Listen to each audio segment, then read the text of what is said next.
all those of you who want to improve your English writing skills. You have been sending many messages saying, how should we improve our writing? Today I'm going to tell you a step-by-step method as to how your writing will improve if you practice. Remember, in every video I'm telling you that you need to practice. Already on the channel you would have found many writing skills videos devoted to a particular topic like paragraph writing, letter writing, formal and informal, email, then essay writing. All these are there. Some of you need to write a project or you need to write a report. Drafting, somebody asked me how to do it. Now, all these are basics of writing. And unless you know right from the beginning how you should do it, your writing does not improve. Therefore, let us begin with step 1. The first step which you need is to be able to frame correct sentences in formal English. Usually we write English formally today. There was a time 100 years back when informal English was written, pages and pages of informal English was written. People used to write letters to each other. We would write to our friends when we were young. Each letter might have been 5 pages or 10 pages. Their writing skills were practiced. Today, that informal writing is not there. These days we have WhatsApp, a very telegraphic one sentence or a few symbols and a few words, that's it. Now, technology is very useful, but all these short forms are actually destroying our ability to write formal English. The younger generation, which has not learnt to write a lot, especially using pen and paper, are suffering today. If you look at all the news feeds which come from all over the world, you will find that writing is something which everybody is struggling with. So start by framing correct formal sentences. How will you do that? You will find already videos on types of sentences. In English, there are basic 7 types of sentences. I have already made a video on this, given you the 7 types with many examples. Almost all sentences which we construct follow one or the other pattern. Sometimes there is an overlap of one pattern or the other. If you learn these, then you will be able to frame correct sentences. But in order to learn these 7 types, you need a foundation of the rules of language. This also, there are plenty of videos, which of course nobody is seeing, because after I made half a dozen videos on tenses, somebody asked me recently on the live classroom that he or she wants tenses. Now all you have to do is to search the playlist.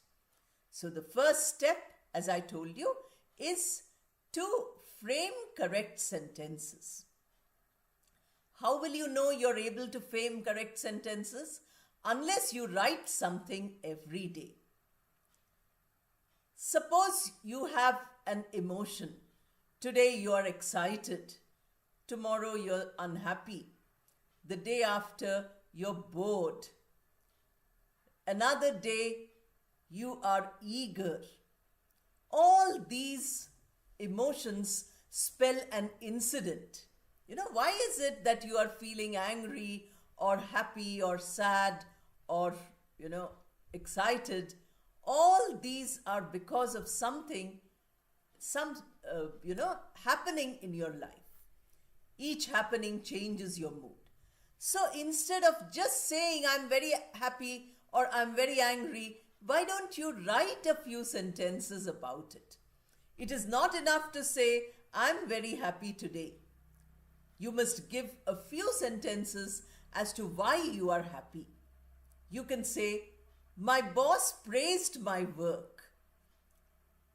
Many colleagues were present in the room, and those people looked at me with admiration. I felt happy that they were valuing my excellence. It motivated me to do better work, harder work. When we are happy, we can do much more. We cannot do so much if your mind is depressed. Now see how many sentences you've written with one idea, I'm happy today. In this way, if you practice, this is step number 1, that you know how to frame a sentence. Unless you know the rules of grammar, you cannot frame the sentences. Unless you have a good vocabulary, you cannot put the right words. We can't keep repeating the same word. Instead of saying happy, you can say joyful, or you can say, very excited, or you can say contented. These are all words which you can use instead of saying happy again and again. Now, when you need grammar and you need vocabulary, then you have to do a little bit of background work. So the first step which I told you is to frame a sentence. The second step is to find out where you are making mistakes in those sentences. Sometimes I get messages which I can understand because the message is there, but out of 10 sentences, not a single sentence is correct. If you depend on somebody else to correct your mistakes, like me or anybody else, then you never learn, because unless we can spot our own mistake, we cannot become better. I gave you already 3 steps. The first step is you are uncomfortable. Okay, I don't think my English is good. You have some discomfort. Step 1. Step 2. Oh, this is the mistake I made. After you make many mistakes and you feel discomfort, you continue to listen and read and speak and write. Not perfectly. Listening and reading is good English. Speaking and writing is not up to the mark. Then you start realizing this is the mistake I made. Second step. Third step, when you have further and further exposure to English, you say, oh, I made this mistake and I corrected it. These days, the channel has a community. If somebody makes a mistake, I have seen another person giving the correct sentence. But when we give corrections, we should be very polite. We should not say, oh, you made a mistake. That's terrible. You don't know English. We should never be like that. All of us don't know something. We are learning. So these 2 steps, if you follow, then we move to the third step. Now, you have to find out why you need to improve your writing. Suppose you are a researcher. You have to write research papers. Then you have to know your subject and you have to know your subject-specific vocabulary. Suppose you are an advocate, a lawyer. Then you have to know the legal vocabulary. If you are a teacher, you have to know whichever subject you teach, history or civics or science. You have to know the vocabulary of that subject in order to be able to write. If you're an engineer or if you're a doctor, you need to write. Doctors also keep writing papers and publishing. They keep writing, and they say that the doctor's handwriting is not very legible. But I know many doctors who write beautifully, and some doctors who write in a way which only the chemist can understand. You and I cannot. But that doesn't matter. That fact that they are writing using pen and paper is a great thing. It is very beneficial for us, even, psychologically beneficial when we use that variety of writing. So you have to know, why am I writing? Am I writing because I have to prepare a draft? Am I writing because I'm the assistant of a great leader who keeps dictating and I have to finalize and write it? Is it because somebody gives me a dictation and then I have to write, and I have to write it correctly without any mistakes? These are important. In writing, you not only need grammar and vocabulary, but you also need spelling and punctuation. I have not yet made detailed videos about spelling and punctuation, but I have told you, while reading, look at each word. Once you do that, you will find that the spelling gets into your brain. Our eyes are like a photographic camera. The eyes are like camera. Whatever you look at, that picture is there in your brain. If you look carefully with full concentration, if you just glance through, nothing happens. So you have to, when you're reading, read each word. I have given you videos on reading, listening. These are the ways in which you can build up your English. So apart from grammar, vocabulary, spelling, punctuation, you have to be very careful. These days, of course, we have many correction abilities technologically. If you make a grammatical mistake, it will underline. If you're using your laptop, it will tell you that this spelling is not correct. But sometimes you must remember that machines don't know everything. Suppose you write, instead of writing TO2, you write TOO2. Both spellings are correct. Grammatically also, it might not show you a mistake. Then you have a problem. Spelling mistakes, grammatical mistakes, you have to, as a human being, you have to check on the technology, not depend on it completely. But for basic learners, a dependence on technology is good. You have things like Grammarly, etc., where they give you the answers. Where you are writing well, and this is step number 4, you can use what is called thesaurus. Thesaurus is there in your computer itself, but if you want a physical book, you get, it's called Roget's Thesaurus. It has all the synonyms of words. It has the antonyms of words. It doesn't have meaning, please understand. It is not a dictionary which has meanings. It is a thesaurus. So suppose, as I gave you the example happy, you click on your mouse and you go to that place which says synonym. You click it, on your right hand side, thesaurus comes. Then you choose whichever is suitable. To know which is suitable, again, you must be aware for what you are writing. In formal English, which we write our reports, etc., and our papers, articles, and so on, the lawyers draft, all these things, the proposals given by various people, all these are formal English. Therefore, when you know the informal word, then you have to use it, the formal English. This time for the special members vocabulary class, that is the thing which I'm going to touch upon.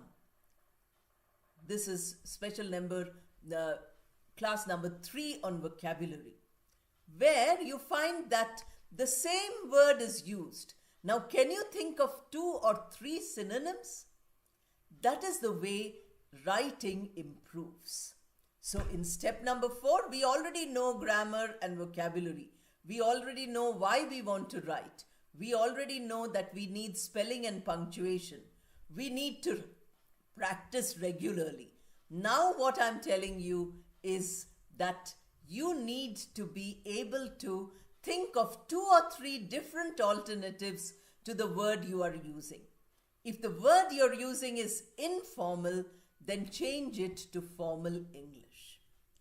Remember that writing is a wonderful skill because we can keep correcting it again and again. That is why in writing we prepare something called as the first draft. The first draft is rough. Suppose somebody asks me to write an article. I write articles regularly. Every few months, some journal asks me to write and I write. Then what do? I take out a Word document and I write down whatever ideas have come to me. Maybe 5 or 10 ideas on that topic on which I have to write. You have to do the same. I'm giving you my own example to tell you that even after so long, writing is a more difficult task for me also. If you ask me to speak to you, I can speak to you for a long time. But in videos where there is a script, where you see the writing on the slides, that takes much more time. Recording does not take much more time, but preparing those things takes time. So you write down the ideas in, point wise, 4 or 5 points. Why are you writing this proposal? Why are you writing this report? Minutes of the meeting. Suppose you are the boss's assistant. Then meeting is held in the boss's room. 20 people are there. Everybody is talking and you are writing down. Then you have to finalize it and put it all in one document. How will you do that? For that, what you require is you require to make a rough draft. Read the rough draft again and again. Insert one word, one line, one paragraph wherever you want. This is the greatness of technology. Remember, I was telling you, technology is very useful. When I was doing my research, we had only manual typewriter. So every time one word had to be corrected, all 100 pages had to be typed again. Today it is not like that. Your generation has not seen these things. You will find that you can correct, add or delete anything from that file and keep adding day by day. Writing doesn't get done in a single day. It might take 2-3 days.